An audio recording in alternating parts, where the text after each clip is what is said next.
Olá, me chamo Matheus e hoje eu, junto com a minha equipe, composta pelo Igor, pela Joyce, pelo Jonas e pelo Ronaldo, vamos apresentar as análises dos indicadores e as análises das demonstrações contábeis da empresa Vale S.A. Para iniciar, vou começar com os indicadores, primeiramente com o indicador de liquidez. Esse indicador de liquidez ele é dividido em 4 indicadores. Primeiro, a liquidez imediata, que indica que a cada R$ 1 de passivo circulante, a empresa tem 38 centavos de disponível, de valores disponíveis. Esse resultado de 0,38, ele revela que a empresa possui baixa liquidez e depende de recebimentos futuros. Agora temos a liquidez corrente, que é o passivo circulante sobre o ativo circulante. Esse valor deu 1,03, que indica que a cada R$ 1 de passivo, a empresa tem R$ 1,03 de ativo. Esse resultado demonstra que a empresa possui recursos suficientes para cobrir as obrigações de curto prazo, porém a margem de segurança ainda está baixa.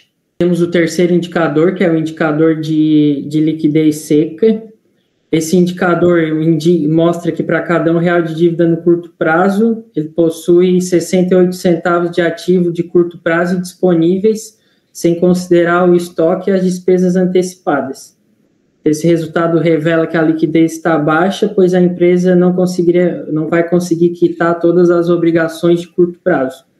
E depois, a quarta e a última, que é a liquidez geral, que indica que para cada R$ 1 de dívida de curto e longo prazo, a empresa tem 55 centavos de ativo de curto e longo prazo. Esse resultado mostra que a empresa possui uma situação desfavorável, pois ela não tem ativos suficientes. Então, ela vai depender de vender ativos ou de financiamentos com terceiros. Agora, os indicadores de endividamento. Temos a composição do endividamento como primeiro indicador. Esse indicador mostra que a cada R$ 1 de capital de terceiros, a empresa possui 29 centavos que vencem no curto prazo. Isso indica que a maior parte das dívidas estão no longo prazo e que a empresa possui uma estrutura de endividamento equilibrada. Depois temos o endividamento total, que indica que para cada R$ 1 de ativo, a empresa possui 57 centavos de capitais de terceiro, indicando que 57% dos recursos da empresa são de capitais de terceiros. Mostra que eles dependem bastante de financiamento externo.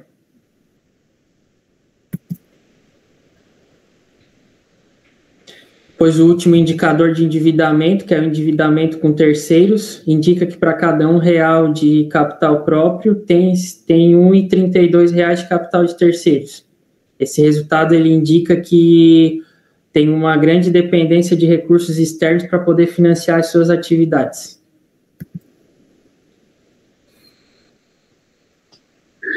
Continuando com os indicadores, temos o indicador de estrutura, onde ele é dividido em dois indicadores também. O primeiro é o imobilizado de capital próprio, onde a fórmula é o ativo não circulante dividido pelo patrimônio líquido, onde tivemos o resultado de 1,60. Esse resultado de 1,60 indica que a empresa investe fortemente em ativos a longo prazo, necessitando recursos de terceiros para finalizar parte desses ativos, pois o patrimônio não é suficiente. Temos também o imobilizado de recursos não correntes, onde a fórmula é ativo não circulante, dividido pelo passivo não circulante, mais o patrimônio líquido, onde o resultado foi 0,99. Esse resultado representa o equilíbrio nos investimentos, uma vez que seus ativos de longo prazo estão sendo financiados, em grande parte por recursos ao longo prazo ou próprios, mantendo assim uma rentabilidade financeira.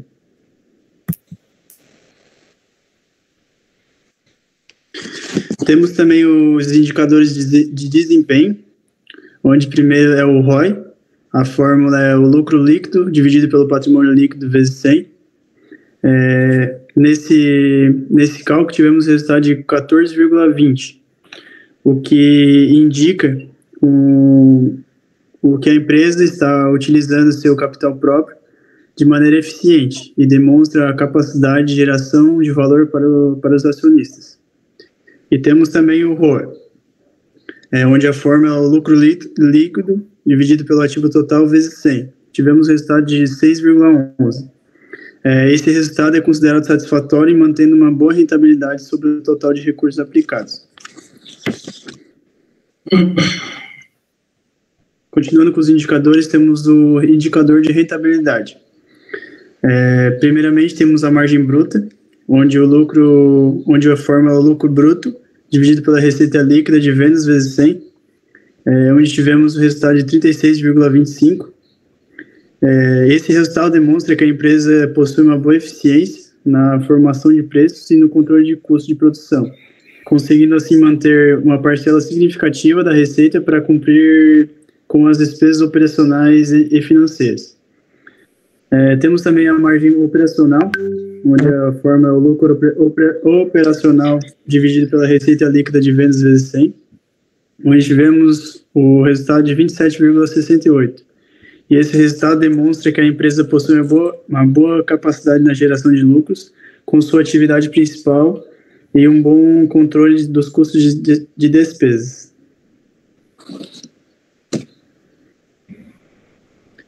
Temos também a margem líquida, onde a fórmula é o lucro líquido dividido pela receita líquida de vendas vezes 100. Tivemos o resultado de 14,77. E essa margem ela é considerada satisfatória, principalmente em setores que têm o custo de produção muito alto, como é o caso da Vale, e demonstra uma boa capacidade na geração de valor para os sócios. E por último, temos a margem EBITDA, que a fórmula é o EBITDA dividido pela receita líquida de vendas vezes 100. Tivemos o resultado de 38,89. E esse resultado demonstra que a empresa possui uma boa capacidade de geração de caixa. Agora, falando um pouco sobre as demonstrações contábeis, iniciamos com a estrutura conceitual básica, ou seja, seria se o relatório financeiro apresenta todas as demonstrações contábeis necessárias. No caso da Vale, a gente pode notar que o relatório apresenta todas as demonstrações necessárias, como, por exemplo, a demonstração de resultado abrangente e outros. Em seguida, o questionamento se o relatório apresenta a data de encerramento das demonstrações contábeis, a divulgação do exercício de comparabilidade, ou seja, a comparação de um ano para o outro, e a apresentação de cada item da demonstração contábil com referências e notas aplicativas, como demonstrado no print abaixo. Todas as demonstrações contábeis, assim como o balanço patrimonial, apresentam essas informações. Falando um pouco sobre o balanço patrimonial, temos o questionamento se a estrutura apresenta as contas mínimas de acordo com a NBCTG 26. Então, temos a conta de ativo destacada, a de passivo, e no slide seguinte também temos as contas de passivo não circulante e patrimônio líquido. Outro questionamento seria a divisão entre o ativo circulante, ativo não circulante, passivo circulante e passivo não circulante. Como demonstrado, já visto nos prints a seguir, a gente tem o destaque dessas contas também.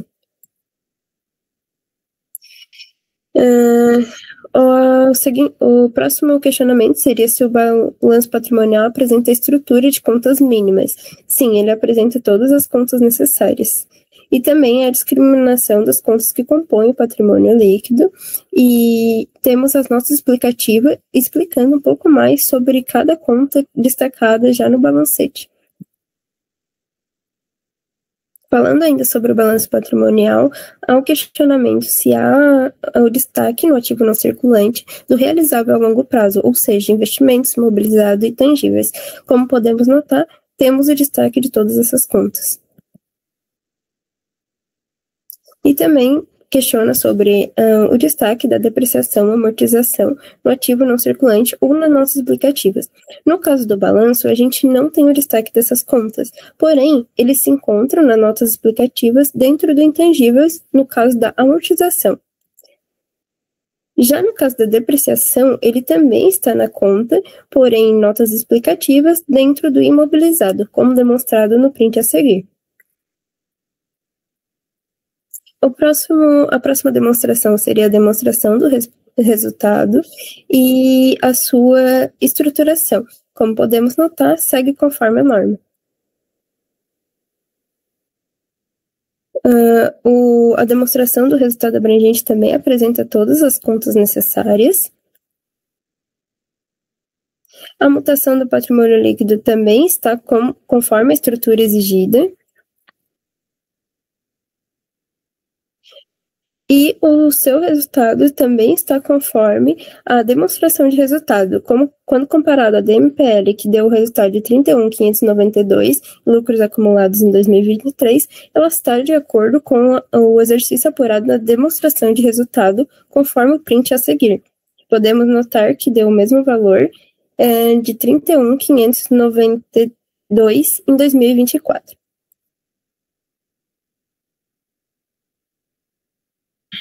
Bom, dando continuidade, tem mais algumas questões ali, apresentam sobre como, por exemplo, a estrutura da DFC, sobre a classificação do fluxo de caixa, sobre as atividades operacionais de investimentos e de financiamento, sobre o caixa equivalente de caixa, sobre a formatação, se está no início e o fim, conforme as divulgações da DFC precisam estar, e a conciliação e o aumento ou redução de caixas equivalentes de caixas se estão de acordo com o saldo da variação de fluxo de caixa do período. Apenas a quarta questão não está de acordo, conforme a gente pode ver no próximo slide. Foram deixados em destacados, comprovando ali, por exemplo, as questões abordadas anteriormente sobre o caixa líquido gerado pela atividade operacional e de investimento. Pode avançar. Sobre a questão do financiamento. Pode continuar. No balanço patrimonial, conforme já falado na questão anterior. Bom, dando continuidade, tem mais a questão, agora falando sobre o demonstrativo de valor agregado adicionado, ele traz a questão da estrutura do DVA, conforme a NBC, e se o total do valor adicionado distribuído está conforme o item que estaria em alinhamento C. Ambos estão de acordo conforme o demonstrativo à frente.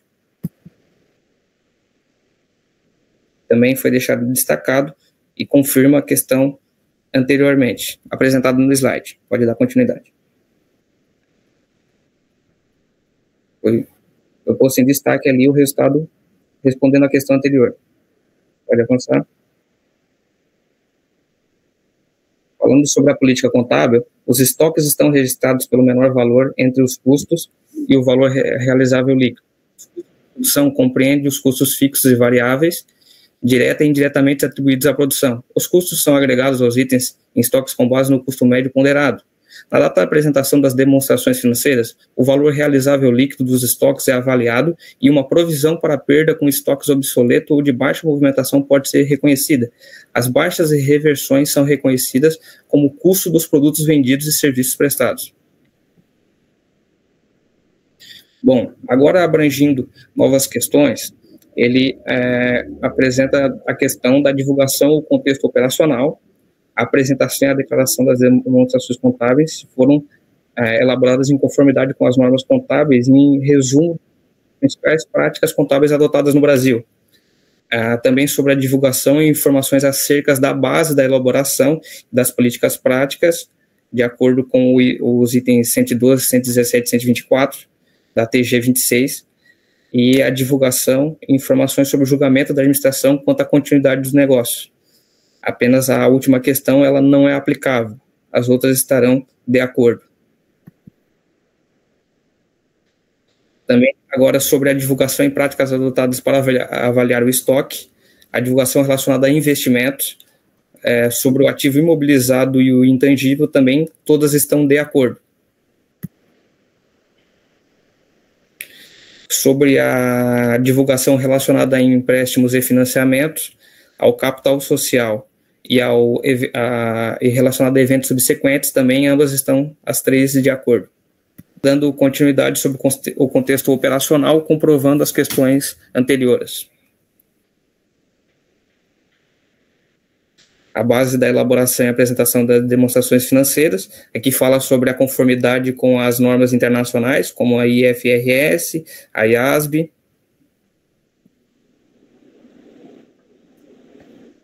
E a estimativa e julgamentos contábeis críticos, aqui também traz todas as notas da NBC. Também aqui especifica a questão das controladas, as transações com parcerias não controladas, perdas de controle e investimentos com coligadas. E aqui fala sobre a questão do ativo imobilizado e as abrangências dela referente às normas já informadas. Também aqui é sobre a questão do intangível já respondido anteriormente. Pode dar continuidade. Essa aqui também se refere à questão do empréstimo e financiamento, como a gente já viu, que está de acordo. Também aqui fala sobre a questão do capital social e especifica as informações já abrangidas anteriormente. Aqui trouxe a nota explicativa da demonstração financeira, e ela explica a questão sobre o valor, que está em milhões, exceto quando índice de outras formas, e traz algumas especificações sobre a demonstração anterior.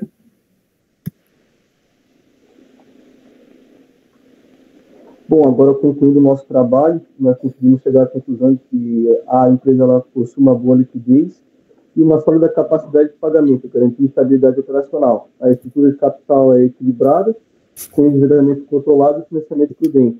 Ela possui uma alta eficiência operacional e rentável, com margens fortes e uma boa gestão de custo. E como principais riscos, a gente botou dependência de commodities e desafios ambientais e regulatórios.